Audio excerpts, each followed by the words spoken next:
ரஹ்மத்துல்லாஹி தஆலா வ பரகாத்துஹு. ஹிஜ்ரத் என்றால் என்ன?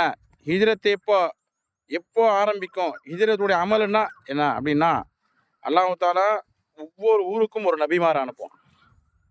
அந்த எப்போ அனுப்புவான்னா, அந்த ஊர் வந்து இருளில் முழுகி விட்டால், அநியாயம், அக்கிரமம், விபச்சாரங்கள், அனாச்சாரங்கள் அதிகமாக நடக்கக்கூடிய நேரத்தில் அந்த ஊருக்கு ஒரு நபிமார்களை அனுப்புவான் அல்லாஹ் தஆலா.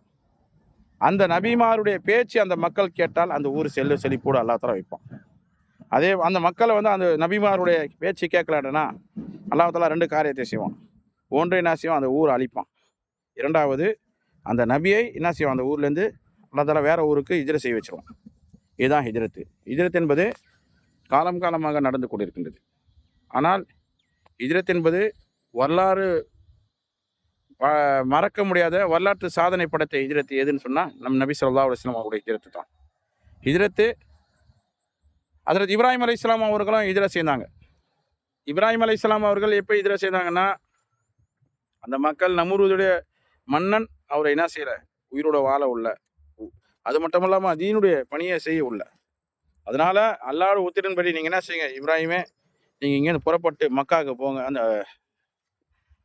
மக்காவுக்கு போய் என்ன செய்யுங்க, காபத்துல்லாஹ் கட்டுன்னு சொல்லி அல்லாஹ் ஹிஜ்ரத் செய்ய வச்சிட்டோம்.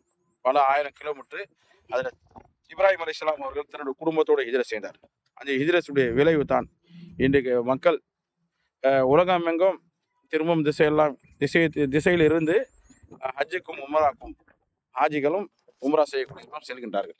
இது என்ன, இப்ராஹிம் அலைஹிஸ்ஸலாமுடைய ஹிஜ்ரத்தின் விளைவு. அதே போல் மூசா அலைஹிஸ்ஸலாம் அவர்களும் என்ன செய்தாங்க, ஹிஜ்ரத் செய்தாங்க. மூசா அலைஹிஸ்ஸலாம் அதே நகரத்திலேருந்து வாழக்கூடிய ஒரு தகுதி இல்லாத நகரமாக அது மாறிவிட்டது. நபியை ரொம்ப துன்புறுத்தினார்கள். அந்த அடக்குமுறைக்கு நாள என்ன செஞ்சாங்க, அல்லாஹ் தஆலா மதியன் நகரத்துக்கு மூசா அலைஹிஸ்ஸலாம் அவர்களை ஹிஜ்ரத் செய்ய வந்தான். அதே போல் அந்த ஹஜ்ரத் லூத் அலைஹிஸ்ஸலாம், ஹஜ்ரத் சாலிஹ் அலைஹிஸ்ஸலாம் அவர்கள் தன்னுடைய மக்களுக்கு எவ்வளோ எடுத்து சொன்னார். அவருடைய ஒட்டத்தை அல்லாஹ் தஆலாவினால் அனுப்பப்பட்ட அந்த ஒட்டகத்தை, அந்த முஅஜிசாவை என்ன செஞ்சாங்க, அவங்க கேவலப்படுத்துறாங்க, கொலை பண்ணாங்க. அதன் விளைவாக அல்லாஹ் தஆலா அவங்களை அழிச்சிட்டான். அதே போல் நூஹ் அலைஹிஸ்ஸலாம் அவர்கள் தன்னுடைய சமூகம் அவருடைய பேச்சு கேட்கல, கேட்டவங்க மட்டும் அல்லாஹ் தஆலா அவர்களை கப்பலில் ஏற்றினான். மீதி பேர் என்ன செய்யணும், அல்லாஹ் தஆலா அழித்து விட்டான். ஆகிய கண்ணியத்திற்குரிய அல்லாஹ்வினரே, நபிமார்களுடைய வாழ்க்கையிலும் ஹிஜ்ரத் நடந்திருக்கின்றது. ஆனால் நபி ஸல்லல்லாஹு அலைஹி வஸல்லம் அவங்களுடைய காலத்தில் நடந்த ஹிஜ்ரத் தான் கியாமத் நாள் வரை அது முஅஜிசாவாக தான் இருக்கின்றது.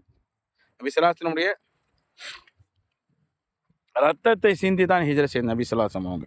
நபி ஸல்லல்லாஹு அலைஹி வஸல்லம் அவங்க மக்கால பிறந்து 53 வருஷம் வாழ்ந்துட்டாங்க. அதில் வந்து 13 வருஷம் ரொம்ப அடக்குமுறைக்கு ஆளானாங்க. எப்போ அல்லாஹ் வந்து நபித்துவத்தை கொடுத்தானோ அப்பலேருந்து ரொம்ப அந்த மக்கள் ரொம்ப கஷ்டம் கொடுக்க ஆரம்பிச்சிட்டாங்க. தாயிஃபை தேடி போனாங்க, தாயிஃபு அடைக்கலம் கொடுக்கல. அல்லாஹ் அதுக்கு பிறகு எந்த அளவுக்குன்னு சொன்னால் அந்த மக்கள் நபி ஸல்லல்லாஹு அலைஹி வஸல்லம் அவர்களை எப்படி என்ன செய்யணும், 3 விஷயத்தை செய்யணும். ஒன்று கொலை பண்ணணும், இல்லைன்னா நாடை கடத்தணும், இல்லைன்னா அகதியாக அவரை என்ன செய்யணும், இது பண்ணணும். அது அதில் என்ன செய்கிறாங்கன்னா, சில பேர் அபூஜஹல் போன்றவர்கள் ஏன்னா நாடு கடத்தினா யாருன்னா அவங்களுக்கு சிபாரிசு செய்து என்ன செய்வாங்க, அவர் வந்து ஜாமீனில் கூப்பிட்டு வந்துடுவாங்க. 2 விஷயம் செய்ய முடியாது, அதனால கொலை பண்ணுறது தான் பெஸ்ட்டு அப்படின்னு சொல்லி கொலை பண்ணுறதுக்கு அன்னைக்கு வந்து நிற்கிறாங்க. ஆனால் அல்லாஹ் தஆலா முன்கூட்டியே நபி ஸல்லல்லாஹு அலைஹி வஸல்லம் அவர்களுக்கு சொல்லிவிட்டான், நீங்கள் இந்த மாதிரி இந்த நேரத்தில் நீங்கள் புறப்படுறதா இருக்கும் அப்படின்ட்டு. அந்த திட்டமிட்டபடி நபி ஸல்லல்லாஹு அலைஹி வஸல்லம் அவங்க வாகனத்தை தயார் செய்து விட்டார்கள்.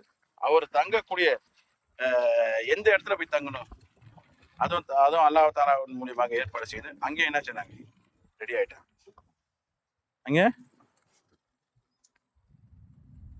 அங்கே ரெடி ஆயிட்டாங்க. அந்த நேரம் வந்தது, ஹிஜ்ரத்துக்கு புறப்படக்கூடிய நேரம் வந்தது. அப்போது ஹிஜ்ரத்துக்கு புறப்படக்கூடிய நேரத்தில் இரவு நேரத்தில் அல்லாஹ்வுடைய உத்தரவு வந்தது. அலி நாயகத்தை தன்னுடைய வீட்டில் வச்சுட்டு அப்போ ஒரு துவா ஓதிட்டு போகிறாங்க.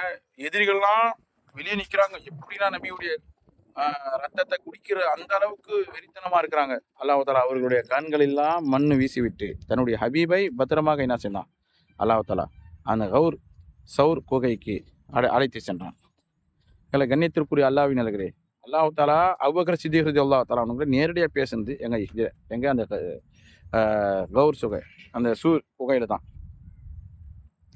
லா தஹதன் இது கால லிசாஹிபி லா தஹதன் இன்னல்லாஹ் மானா, யார் சொல்லுது அப்போ?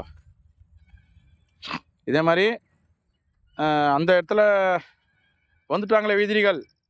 அப்போ அபூ ரலியல்லாஹு தஆலா அன்ஹு ரொம்ப பயப்படுறாங்க. அப்போ ஸல்லல்லாஹு அலைஹி வஸல்லம் சொன்னாங்க, பதட்டப்படாதீங்க, அல்லாஹ் நம்மளோட இருக்கிறான், அல்லாஹ் நம்மளோட இருக்கிறான், நீங்க பதட்டப்படாதீங்க அப்படின்னு சொல்லி அல்லாஹ் தஆலா என்ன செய்தான், எதிரிகளுடைய கண்களில் தன்னுடைய ஹபீபையும் அபூபக்கர் சித்திக் ரலியல்லாஹு தஆலா அன்ஹு அவர்களையும் மறைத்து விட்டான்.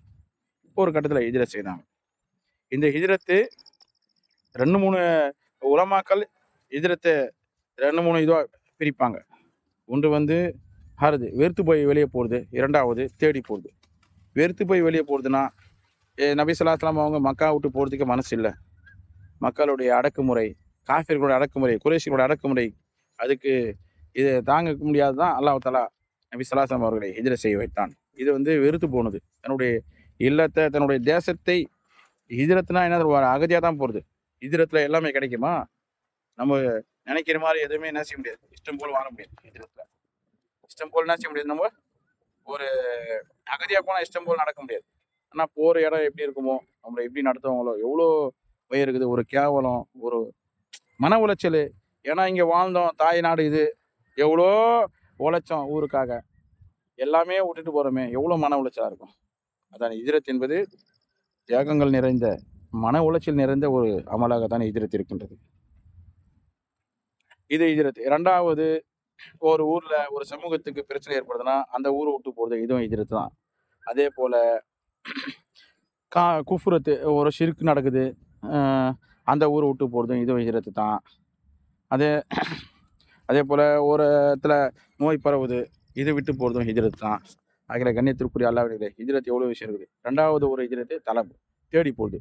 தலபுல் ஹஜ், தலபுல் ஜிஹாத், ஹஜ்ஜுக்கு போகிறதும் ஹிஜ்ரத் தான். தலபுல் ஜிஹாத், ஜிஹாதுக்கு போகிறதும் ஹிஜ்ரத். தலபுல் இல்மு, கல்வியை கற்றுக்கொள்வதற்காக போகிறதும் ஹிஜ்ரத்து தான். தலபுல் மஈஷ், தன்னுடைய மனைவி மக்களை காப்பாற்றுவதற்காக, சம்பாதிப்பதற்காக செல்வதும் ஒரு ஹிஜ்ரத்து தான். அதே போல் உலமாக்கள் இப்படியும் எழுதுறாங்க, ஹிஜ்ரத் என்பது நபியோட காலத்துலேருந்து முடியல, கியாமத் நாள் வரைக்கும் ஹிஜ்ரத் தொடர்ந்துட்டு இருக்கும். அதான் இப்போ ஹிஜ்ரத்னா எது, மதரசால போய் ஓதுறதும், அதான் அல்லாஹ்வுடைய பாதையில போகிறதும், இதெல்லாம் ஹிஜ்ரத் தான் கணக்கு. ஆகிற கண்ணியத்திற்குரிய அல்லாஹ்வினர்களே, ஹிஜ்ரத்து எதற்காக ஹிஜ்ரத்தை வைச்சாங்கன்னா, அதான் இது காரணம் இருக்குல்ல, சந்தோஷமும் துக்கமும் இருக்குது அப்படின்னு சொல்லி தான். தன்னுடைய தாய் நாட்டை விட்டுட்டு போகிறது துக்கம்தான். தன்னுடைய அதே மாதிரி அன்சாரிகளுடைய அரவணைப்பு சந்தோஷம்தான். ஏன்னா அன்றைக்கி ஹிஜ்ரத் செய்தாங்க, துக்கத்தோடு ஹிஜ்ரத் செய்தாங்க. இன்றைக்கி நம்ம சந்தோஷத்தோடு வாழ்கிறோம். அவங்க அன்றைக்கி சந்தோஷத்தோடு அன்றைக்கி ஹிஜ்ரத் செய்திருந்தா நம்ம துக்கத்தோடு தான் வாழ்ந்திருப்போம். அன்றைக்கி அவங்க சஹாபாக்கள் தன்னலமற்றவர்கள், சுயநலவாதிகள் அல்ல. சஹாபாக்கள் சுயநலவாதிகளாக இருந்திருந்தால் நம்ம வரைக்கும் தீன் வந்திருக்காது. ஆகிற கண்ணியத்திற்குரிய அல்லாஹ்வினர்களே, அதனால்தான் இஸ்லாமிய ஆண்டு ஹிஜ்ரத்து கணக்கு வச்சுக்கிறோம். அந்த காலத்தில் விளையாட்டுத்தனமாக ஆண்டுகளை பேர் வைப்பாங்களாம், யானை ஆண்டு, பூனி ஆண்டு, எலி ஆண்டு அப்படின்னு சொல்லி. ஒரு மன்னர் யாருன்னா ஒரு நிகழ்வு நடந்தால் அந்த நிகழ்வின் பேர் ஒரு ஆண்டு. அது கொஞ்ச நாளைக்கு அது ஓடும், அப்புறம் மறந்துடுவாங்க. ஒரு கட்டுக்கோப்பே இல்லாத இருந்தது. ஆனால் நபி ஸல்லல்லாஹு அலைஹி வஸல்லம் அவருக்கு பிறகு ஹஜ்ரத் உமர் ரலியல்லாஹு அன்ஹுவோட காலத்தில் ஹிஜ்ரி ஆண்டு என்று ஆரம்பிக்கப்பட்டது. அல்லாஹ் தஆலா உமர் ரலியல்லாஹு தஆலா அவருடைய செயல் அல்லாஹ் தஆலா கபூல் செய்து விட்டான். ஏன்னா எந்த அளவுக்குன்னு சொன்னால், நபி ஸல்லல்லாஹு அலைஹி வஸல்லம் ஹதீஸ் இருக்குது, எனக்கு பிறகு லவ்லா அலியுன் லஹலக்கும், எனக்கு பிறகு யாருன்னா நபியாக வருதா இருந்தால் அல்லாஹ் தஆலா உமர் ரலியல்லாஹு தஆலா தான் நபி ஆக்கியிருப்போம். அந்த அளவுக்கு திறமை உள்ளவர்கள் யார், திறமசாலி யார், உமர் ரலியல்லாஹு தஆலா. ஆகிற கண்ணியத்திற்குரிய அல்லாஹ்வினர்களே, இந்த முஹர்ரம் மாதத்தை எதற்காகன்னு சொன்னால் அஷ்ஹுருல் உரும், இது அஷ்ஹுருல் உரும், அல்லாஹ் சங்கை மிக்க மாதங்களில் முஹர்ரம் மாதம் தான். அதனால தான் இஸ்லாமிய ஆண்டின் ஹிஜ்ரி ஆண்டின் துவக்கமாக முஹர்ரம் மாதத்தை கணக்கிட்டார்கள் நம் முன்னோர்கள். அதில் கேட்டதை போல் அமல் செய்வதற்கு எல்லாம் உள்ள தௌஃபீக் செய்வானுங்க. ஆமீன். வாஹிர் தஅவானா அல்ஹம்துலில்லாஹி ரப்பில் ஆலமீன். அஸ்ஸலாமு அலைக்கும் வரஹ்மத்துல்லாஹி தஆலா வபரகாத்துஹு.